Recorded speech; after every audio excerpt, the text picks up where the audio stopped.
Summer is almost here, and right now, one of two things is going to happen in your home. Either summer is going to happen to you, or you are going to happen to summer. And those two things produce very different results in your children. We all have seen what drift looks like. Screens from the moment they wake up to the moment they go to sleep, a schedule with no margin and no meaning, kids who reach September a little softer, a little more entitled, and a little less ready for what is ahead. But summer doesn't have to be like that. What if instead of a break, summer became a discipleship lab? 3 months where the values you talk about all year actually get practiced, tested, and built into your child in ways the school year never allows. Today, we're going to give you 5 things, just 5, that if your child does them this summer, they will step into the fall more capable, more grounded, and more formed than when they left the classroom. We are calling it the Summer Challenge.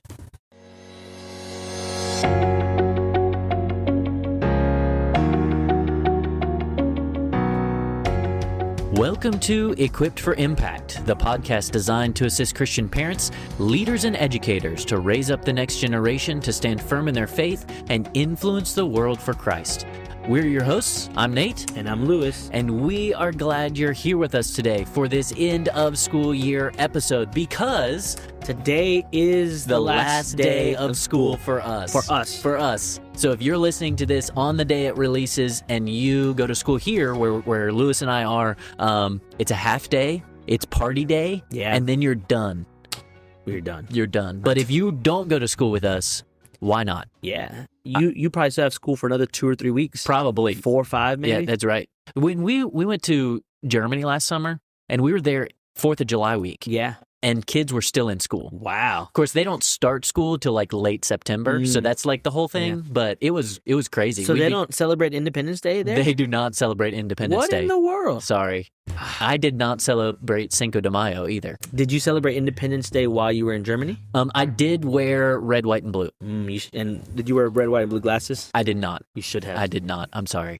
But, okay, we're going to get serious here. Our summer kickoff episode, and this is 5 activities, right? One summer, but it's focused on being intentional, okay? The Summer Challenge. And by the end of this episode, you'll have everything you need to make it happen in your home. So before we get into that, though, let's take a minute and talk about why these things matter. For most families, summer planning means childcare and camps and vacations and beach trips and probably some fishing. Yeah. And those things are fine, but that's logistics, right? It's not discipleship. And you've heard us say it before. Deuteronomy 6 tells us to impress God's commands on our children when we sit at home, when we walk along the road, when we lie down, and when we get up. And this doesn't just apply to the school year, but this applies to everyday life. And summer is everyday life with the volume turned all the way. That's right. So think about what summer actually gives you, right? You don't have the school schedule to dictate your child's, activities. There's no homework, no carpool crunch to try and get there, in time for the morning bell or to pick them up at the end of day car line, which I think is even more stressful. You have more opportunities to have meals together. There's probably some really long car rides in your future the next couple of months. There's evenings where you're at home and you don't have to get to bed early because you got school the next day, right? But summer should not turn into a gap in discipleship. It's one of the greatest opportunities of the year. And the question is whether we're going to treat it that way or not. So when you think about it, right, you have 3 months without school structure, and you're either going to... I would say 2.5 months. Is it 2.5 months? It's not a full 3 months. I think it's about 12 weeks from the time we end to the time we come back here at our school. Here at our school, right? And so it's either a gap or an opportunity, and the difference between the two is intentionality. And so we're going to give you these 5 simple anchors that you can start planning right now before the summer really gets going, right? Because this episode's airing on this side of Memorial Day, right? And then Memorial Day kind of becomes like the unofficial start to summer.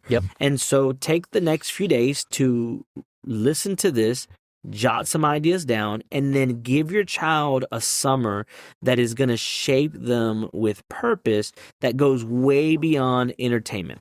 It's not complicated. It doesn't require a big budget, and it's going to help your child develop more this summer than if you just let them hang out and watch Netflix and play video games all day. Yep, that's right. So let's get into these. The summer challenge. Here's challenge 1. Read 1 real book. Read a book, okay? Not a textbook. I will allow ebooks. That is okay. Ebooks are okay. It doesn't have to be a physical book.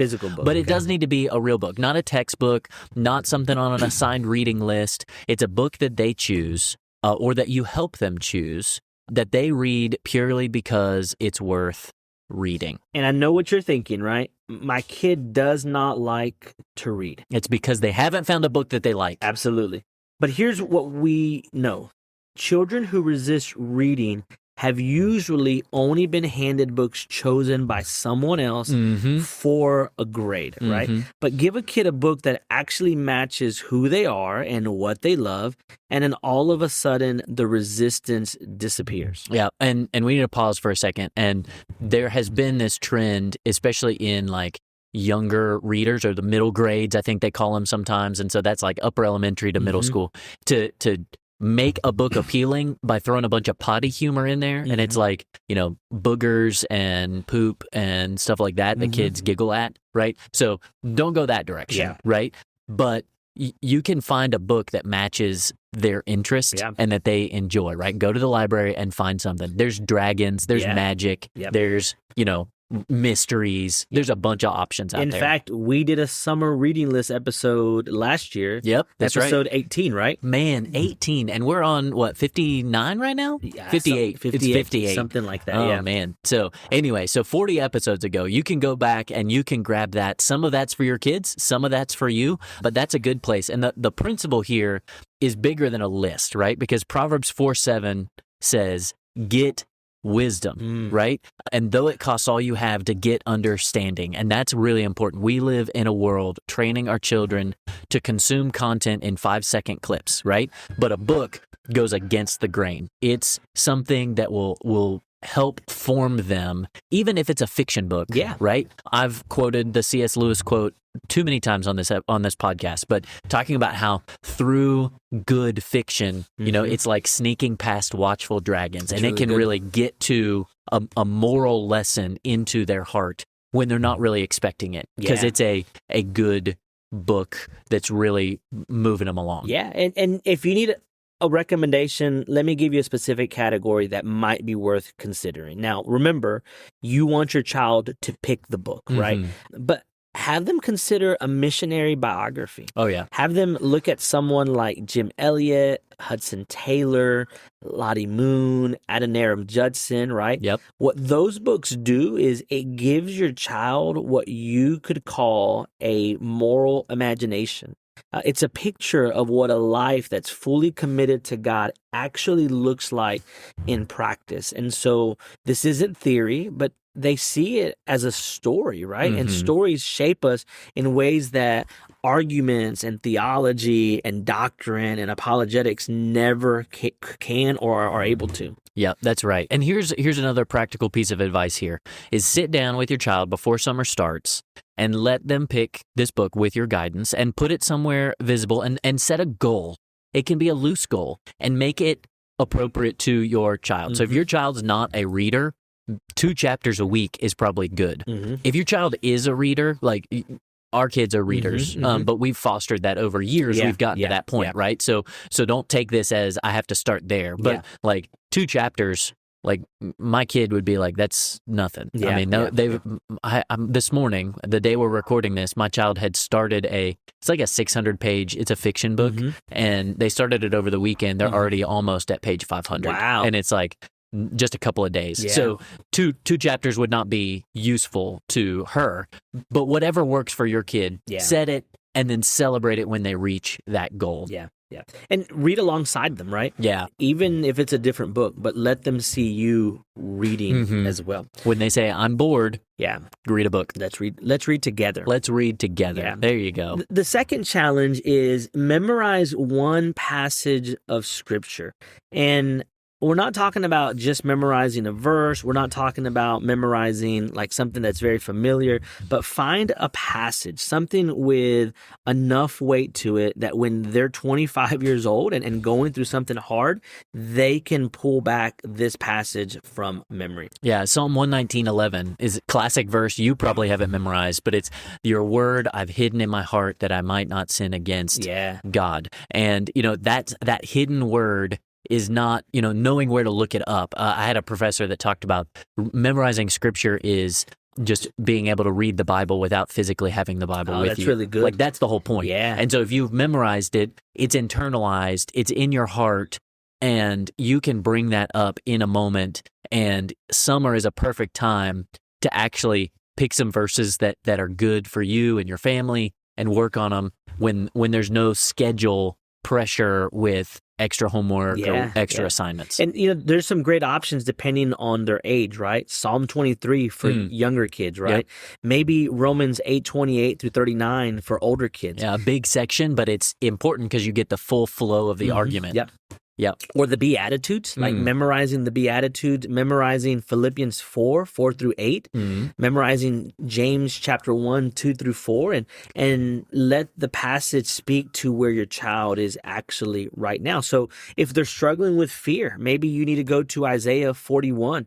If they're struggling with identity, go to Ephesians 2 and help them find a passage that's not just a memory exercise, but it's actually forming them where they are right now. Yeah, and again, work with them on this. Don't just make them stare at a verse in their Bible. Put it on a card in the bathroom mirror. Say it together at dinner. Teach it back to you and explain it. Make it a game. Do fun things. And here's the best part is that as you memorize it with them, it becomes a shared language in your home. And you'll be amazed at how often it comes up organically in the exact right moment as the Holy Spirit brings that to both of your memory in a situation. Yeah. So let's jump into number 3. So we've got read a book, memorize a scripture. Challenge 3 is the secret agent blessing, right? I really like this one. The secret agent blessing. Yeah, okay, so this is a chance for you to serve someone outside your family. A simple, concrete act that is others focused. And you can, give specific shape to what it really looks like to serve others. Yeah, and we're calling this one secret agent blessing because here's the idea, right? Pick someone, a neighbor that is going through a hard time, an elderly person that lives on your street or goes to your church, a single mom, maybe a pastor who is struggling and carrying a lot, and then plan this secret covert act of service. Can you play like a secret agent theme song in the car absolutely. when you're going to do like the Mission Impossible theme? Is that it? Maybe. I don't know. So, yeah, I mean, I just threw you off your groove there for a second. But it was the head movement, like your head was moving to the beat, right? A video podcast. So if people could see the head movement, they would understand why my mind left. That's the closest I get to dancing. I dance from the neck up. From the neck up. Yeah. And so I don't even know where to go with this. But we might have to cut this and edit it out. I think this is the perfect beat, right? Okay. And so, but finding that person that you can bless with this covert act of service, mow their lawn while they're not home, leave a box of groceries on their porch, rake their yard, write them a letter of encouragement, and leave it without a name.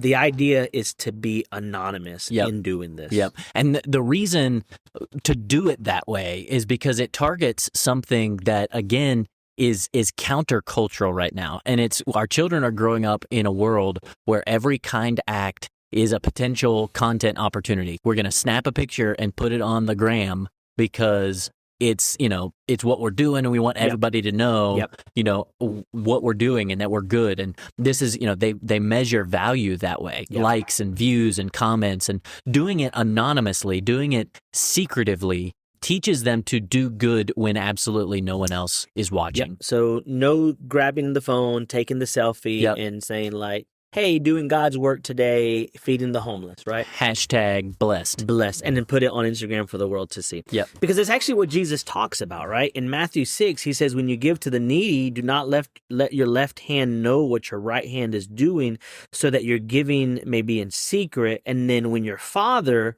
who sees in secret will reward you, right? And so there's a theological foundation behind this challenge, because God sees what you're doing, not what your Instagram feed is seeing, right? Yep. And we want our kids to live for the audience of one, right?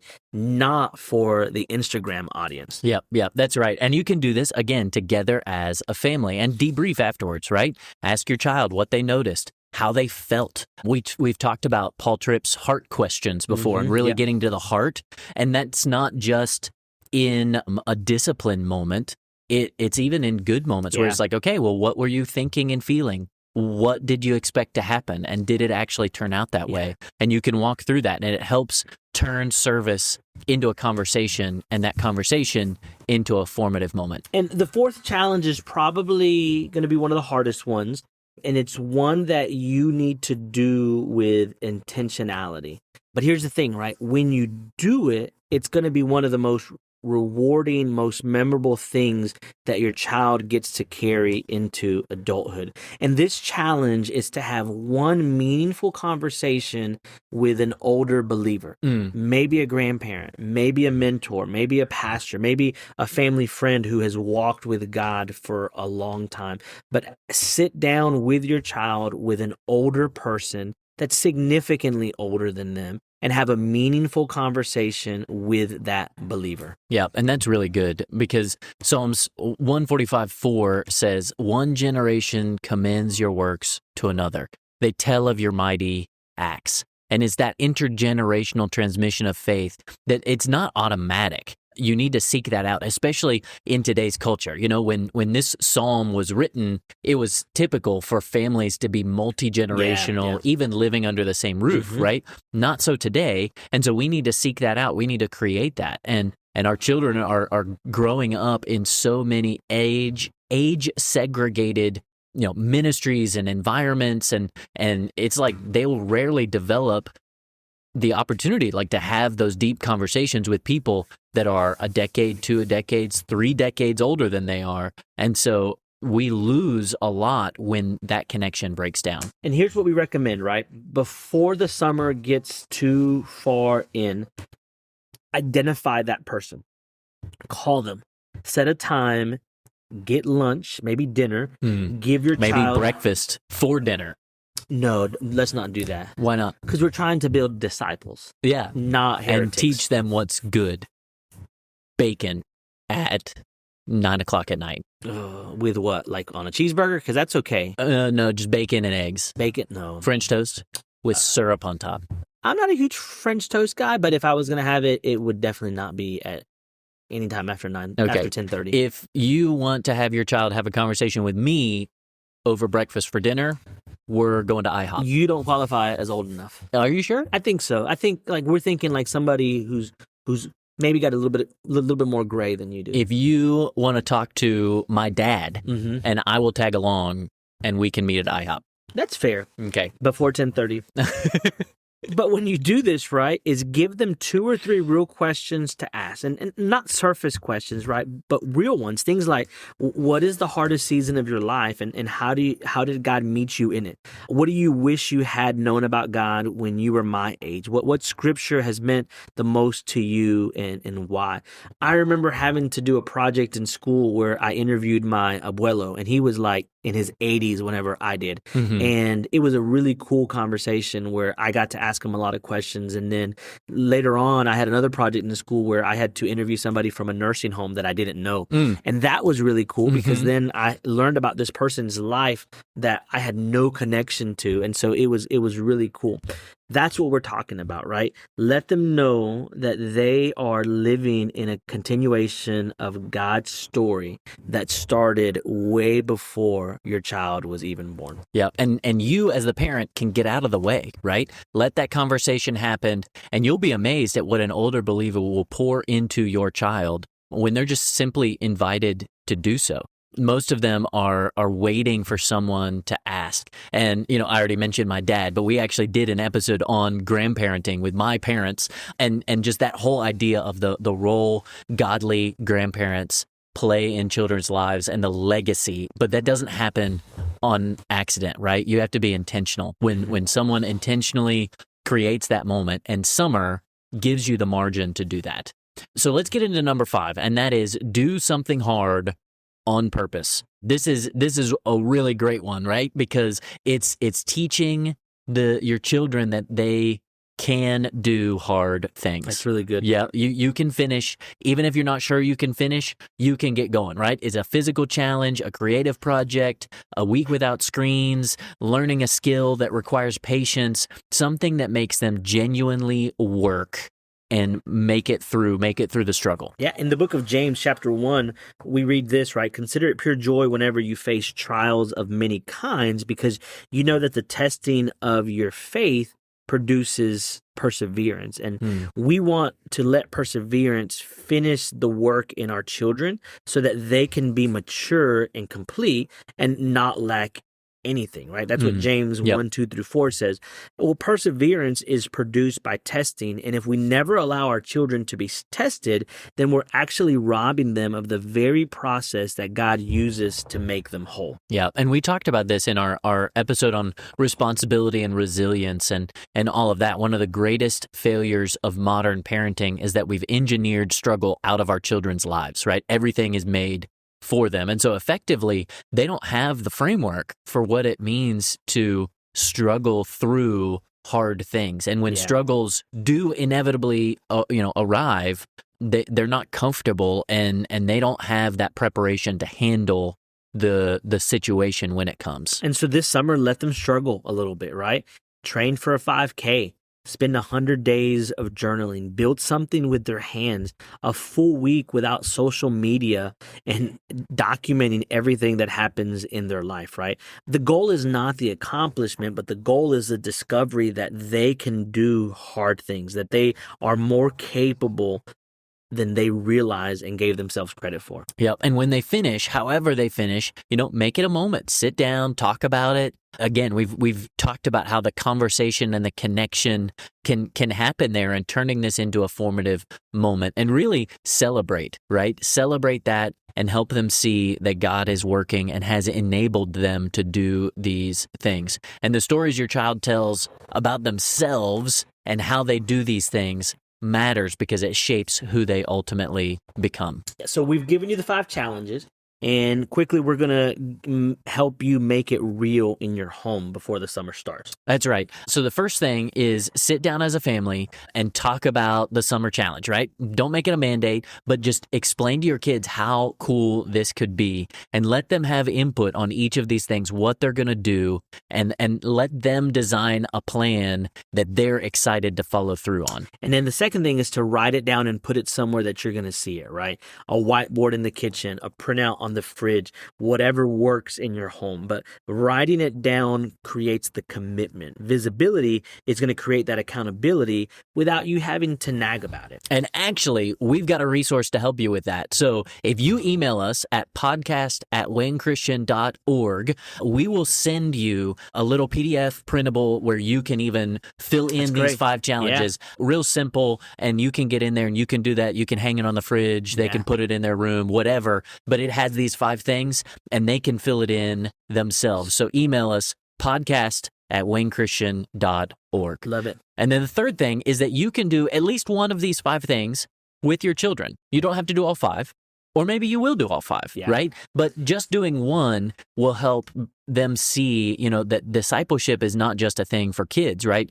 You're modeling it with them and you are growing. And frankly, Your kids need to see you doing hard things, reading seriously, serving quietly, and sitting and learning from older believers too. And then consider adding a standing dinner table question to the rotation this summer. Something like, what do you believe about God and why? Or how would Christians think about this thing happening in the world right now? Give your kids a safe space to test their thinking at home before they have to defend it somewhere less forgiving. Let them get it wrong at the dinner table, because that's what the dinner table is for. That's right. And finally, plan a celebration for the end of this project, maybe the end of the summer, whatever. Something that your family does together to mark what you've accomplished, right? It doesn't have to be elaborate. It could just be breakfast for dinner, but it just has to be intentional, because your child needs to learn early that growth is worth stopping and celebrating. So, Lewis, as we wrap up, what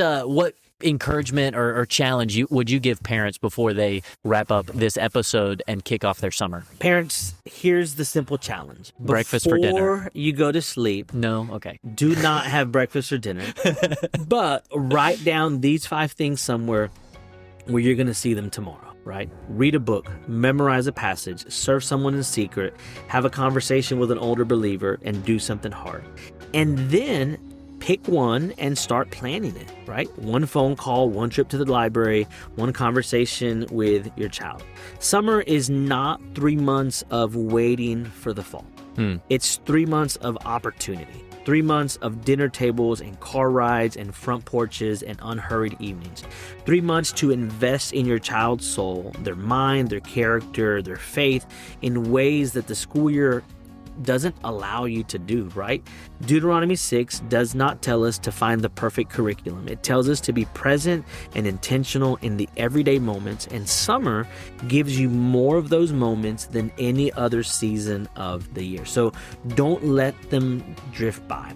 You don't need the perfect plan. You just need to be purposeful and intentional. Start there, and the good news is God will meet you in the rest. Well, that's great. So happy summer, everybody listening to this. And thank you so much for listening to Equipped for Impact. We're going to keep these episodes going through the summer. So make sure you have subscribed so that you don't miss our next episode. And we'd love to hear how your summer challenge goes. So shoot us an email, podcast@waynechristian.org, and you'll get that printable. And we'd love to hear all of these things. And maybe we will share it throughout the summer as we are recording more episodes for the start of the school year. So we'd love to hear those stories. But until then, keep leading the next generation to stand firm in their faith and influence the world for Christ.